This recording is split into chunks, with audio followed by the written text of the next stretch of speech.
जय श्री कृष्ण। राधे राधे। इस समय गणेश उत्सव बड़े जोर शोर से मनाया जाता है। चारों तरफ सिर्फ गणेश जी की जयकारे की घोष सुनाई देती है। आज हम गणेश जी की कथा सुनेंगे। यह व्रत भी भाद्रपद मास के शुक्ल पक्ष की चतुर्थी को ही किया जाता है।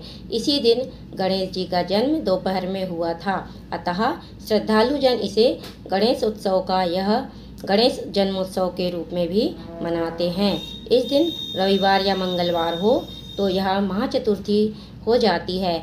इस दिन रात्रि में चंद्र दर्शन नहीं करना चाहिए, अन्यथा झूठा कलंक लग जाता है। यदि भूलवश ऐसा हो भी जाए तो हमें कथा सुननी चाहिए। वैसे तो प्रत्येक मास की कृष्ण चतुर्थी को गणेश व्रत होता है, फिर भी माघ, श्रावण, भाद्रपद तथा मार्गशीर्ष में इस व्रत का विशेष महत्व है। इस दिन प्रातःकाल सफ़ेद तिलों से बने उबटन से स्नान करके दोपहर को गणेश पूजन के समय इस मंत्र का जाप करना चाहिए।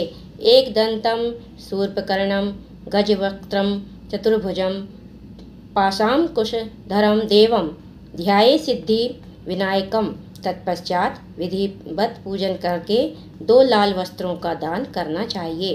पूजन के समय घी से बने 21 लड्डू गणेश जी के पास रखकर पूजन समाप्त करनी चाहिए। इससे 10 अपने पास रखकर शेष गणेश मूर्ति एवं दक्षिणा सहित किसी ब्राह्मण को भोजन कराने के उपरांत दान कर देने चाहिए। इस संदर्भ में प्रचलित उपरांत मणि की कथा इस प्रकार है। एक बार नंद किशोर ने सनत कुमारों से कहा कि चौथ के चंद्रमा के दर्शन करने से श्री कृष्ण पर जो लांछन लगा था वह सिद्धि विनायक व्रत करने से ही दूर हुआ था। ऐसा सुनकर सनत कुमारों को आश्चर्य हुआ। उन्होंने पूर्ण ब्रह्मा श्री कृष्ण को कलंक लगने की कथा पूछी तो नंद किशोर ने बताया कि एक बार जरासंध के भय से श्री कृष्ण समुद्र के मध्य नगरी बसाकर रहने लगे। उसी नगरी का नाम आजकल द्वारिकापुरी है। द्वारिकापुरी में निवास करने वाले सत्राजित यादव ने सूर्य नारायण की आराधना की। तब भगवान सूर्य ने उसे नित्य 8 भार सोना देने वाली स्यमंतक मणि अपने गले से उतार कर दे दी। मणि पाकर सत्राजित यादव जब समाज में गया तो श्री कृष्ण ने उस मणि को प्राप्त करने की इच्छा व्यक्त की। सत्राजित ने वह मणि श्री कृष्ण को ना देकर अपने भाई प्रसेनजित को दे दी। एक दिन प्रसेनजित घोड़े पर चढ़कर शिकार के लिए गया। वहाँ एक शेर ने उसे मार डाला और मणि ले ली। रीछों का राजा जामवंत उस सिंह को मारकर मणि लेकर गुफा में चला गया। जब प्रसेनजित कई दिनों तक शिकार से न लौटा तो सत्राजित को बड़ा दुख हुआ। उसने सोचा कि श्री कृष्ण ने ही मणि प्राप्त करने के लिए उसका वध कर दिया होगा, अतः बिना किसी प्रकार की जानकारी जुटाए उसने प्रचार कर दिया कि श्री कृष्ण ने प्रसेनजित को मारकर स्यमंतक मणि छीन ली है। इस लोक निंदा के निवारण के लिए श्री कृष्ण बहुत से लोगों के साथ प्रसेनजित को ढूंढने वन में गए। वहाँ पर प्रसेनजित को शेर द्वारा मार डालना और शेर को रीछ द्वारा मारने के चिन्ह उन्हें मिल गए। रीछ के पैरों की खोज करते करते वे जामवंत की गुफा पर पहुँचे और गुफा के भीतर चले गए। वहाँ उन्होंने देखा कि जामवंत की पुत्री उस मणि से खेल रही है। श्री कृष्ण को देखते ही जामवंत युद्ध के लिए तैयार हो गया। युद्ध छिड़ गया। गुफा के बाहर श्री कृष्ण के साथियों ने उनकी 7 दिन तक प्रतीक्षा की।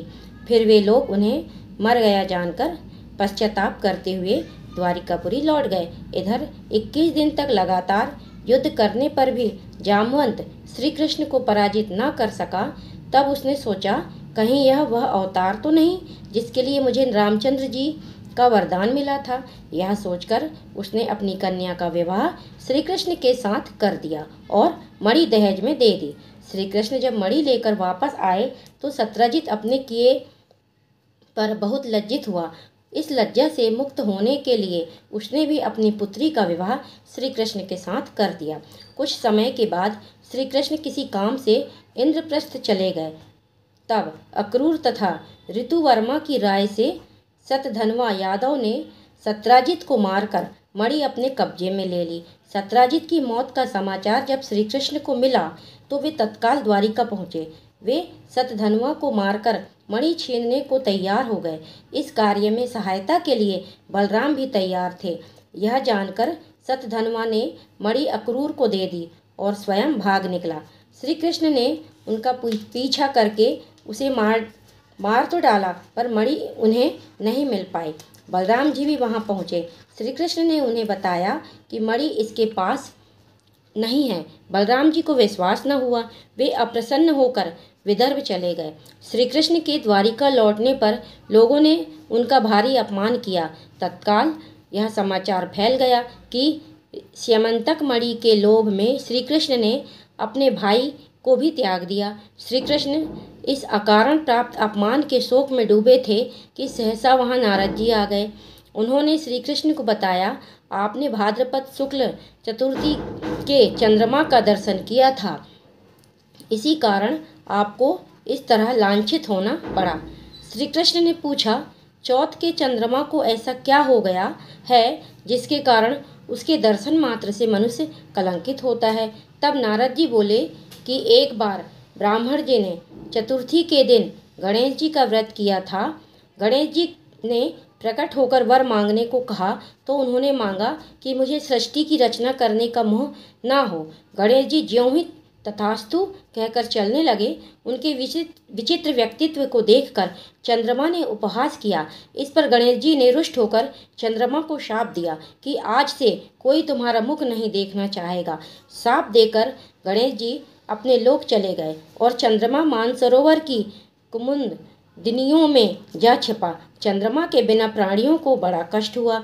उनके कष्ट को देखकर ब्रह्मा जी की आज्ञा से सारे देवताओं के व्रत से प्रसन्न होकर गणेश जी ने वरदान किया कि अब चंद्रमा शाप से मुक्त हो तो जाएगा, पर भाद्रपद शुक्ल चतुर्थी को जो भी चंद्रमा के दर्शन करेगा उसे चोरी आदि का झूठा लांछन जरूर लगेगा, किंतु जो मनुष्य प्रत्येक द्वितीय को दर्शन करता रहेगा वह इस लांछन से बच जाएगा। इस चतुर्थी को सिद्धि विनायक व्रत करने से सारे दोष छूट जाएंगे। यह सुनकर देवता अपने अपने स्थान को चले गए। इस प्रकार भाद्रपद शुक्ल चतुर्थी को चंद्रमा का दर्शन करने से आपको यह कलंक लगा है।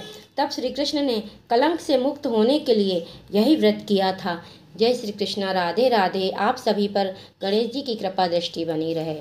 जय श्री कृष्ण।